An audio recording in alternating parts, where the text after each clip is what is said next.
Hello guys, in today's video I'm gonna show you how to turn on or turn off upvotes on your posts on your accounts on Reddit. Easy and quick.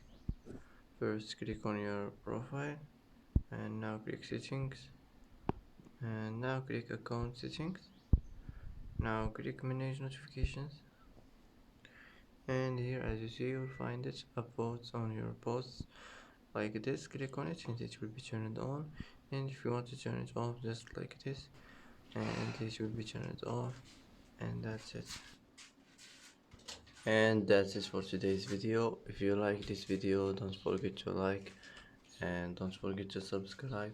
I hope this video is helpful for you, and thanks for watching till the end, and see you in the next video.